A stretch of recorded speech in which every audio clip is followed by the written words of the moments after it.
On August 15, 1945, radios across the United Kingdom crackled with a momentous announcement. Prime Minister Clement Attlee confirmed that Japan had surrendered. The Second World War was over. Across London, crowds poured into the streets.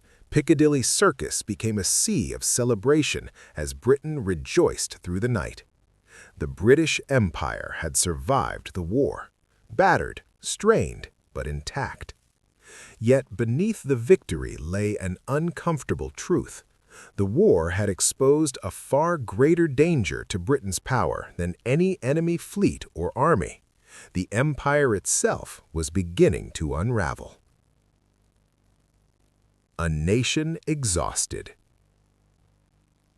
Victory had come at an enormous cost. British cities lay scarred by bombing. Industry was weakened.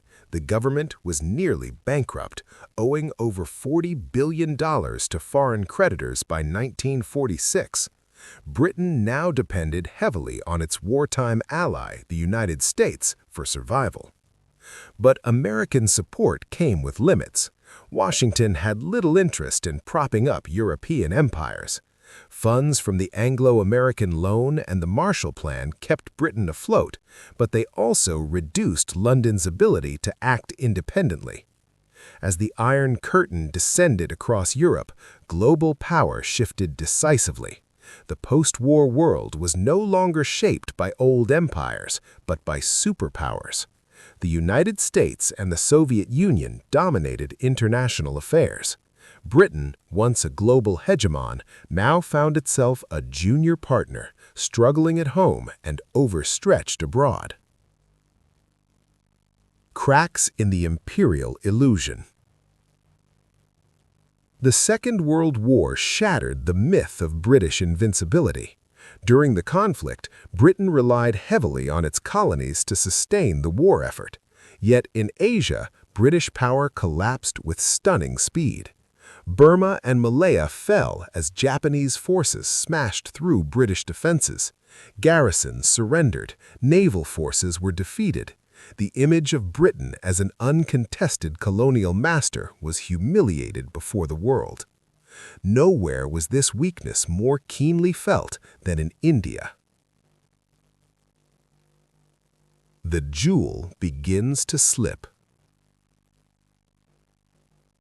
India had long been the crown jewel of the British Empire, but decades of resentment simmered beneath the surface. British rule was deeply unpopular, and a growing Indian elite, many educated in British institutions, had transformed the independence movement into a sophisticated political force.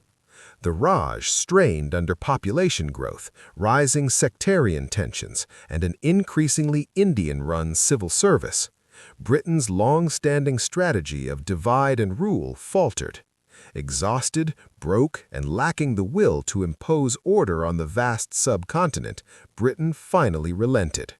Despite Winston Churchill's fierce opposition, Prime Minister Attlee committed to withdrawal. Lord Louis Mountbatten was appointed to oversee the transition. Tasked with maintaining peace while transferring power, Mountbatten sought compromise, but time and history were against him. Partition became unavoidable. Independence and catastrophe. In 1947, India achieved independence, but at a terrible cost. The subcontinent was violently divided between Hindu-majority India and Muslim-majority Pakistan. Sectarian violence exploded. Millions were displaced. Hundreds of thousands were killed. British forces on the ground were too few and too demoralized to stop the bloodshed. The loss of India struck at the heart of British imperial identity. For generations, the Raj had shaped British politics, culture, and ambition. Its collapse was more than strategic, it was psychological. The empire's decline had begun. Palestine and imperial failure. Elsewhere, Britain faced disaster in Palestine. Decades of contradictory promises to Arab and Jewish communities created an impossible situation. After the war, violence spiraled out of control. Zionist paramilitary groups targeted British authorities, while American pressure mounted to allow greater Jewish immigration. Britain found itself condemned no matter what action it took. In 1948, exhausted and unwilling to bear further costs, Britain abandoned the mandate. Israel declared independence. War followed almost immediately. Like India, Palestine marked another humiliating retreat. The domino effect. Across Asia and Africa, Britain's remaining colonies sensed weakness. Independence movements surged. Burma and Malaya erupted in unrest. In Malaya, Britain fought a prolonged counterinsurgency while simultaneously preparing the colony for independence. Africa followed a similar pattern. Some colonies negotiated peaceful transitions, others descended into violence. Kenya's struggle was particularly brutal, as British forces detained thousands during the Mau Mau uprising. The guiding principle became clear. The more settlers a colony had, the more force Britain was willing to use. Suez, the illusion shattered. In 1956, the Suez Crisis exposed Britain's diminished status more starkly than any other event. When Egyptian President Gamal Abdel Nasser nationalized the Suez Canal, Britain responded with force, alongside France and Israel. The invasion succeeded militarily, but it failed politically. Both the United States and the Soviet Union demanded withdrawal. Britain complied. The message was unmistakable. Britain could no longer act without superpower approval. The age of imperial independence was over. Empire comes home. Decolonization reshaped Britain itself. Immigration from former colonies transformed British society. Caribbean workers arrived aboard the Empire Windrush. Communities from India, Pakistan, Africa, and Hong Kong settled across British cities. But change brought tension. Racism, economic hardship, and identity crises simmered beneath the surface. Meanwhile, violence erupted closer to home. Northern Ireland descended into decades of conflict as sectarian divisions spiraled into insurgency and terrorism. Britain's sense of stability was shaken. Last stands.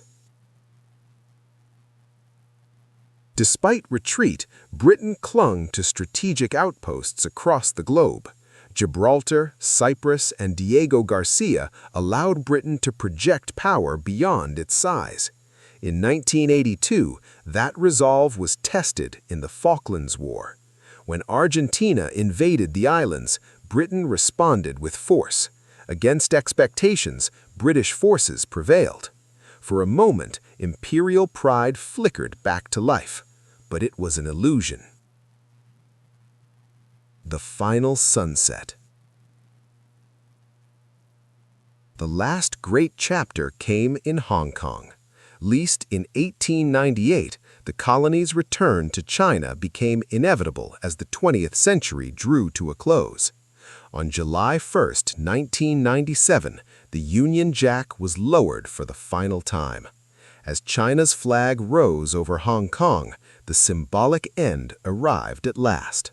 The sun had set on the British Empire. After the Empire,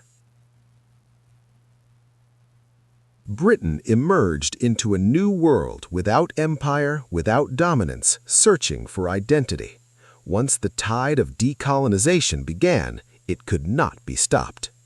How does a nation redefine itself after ruling a quarter of the world? It is a question Britain continues to grapple with today.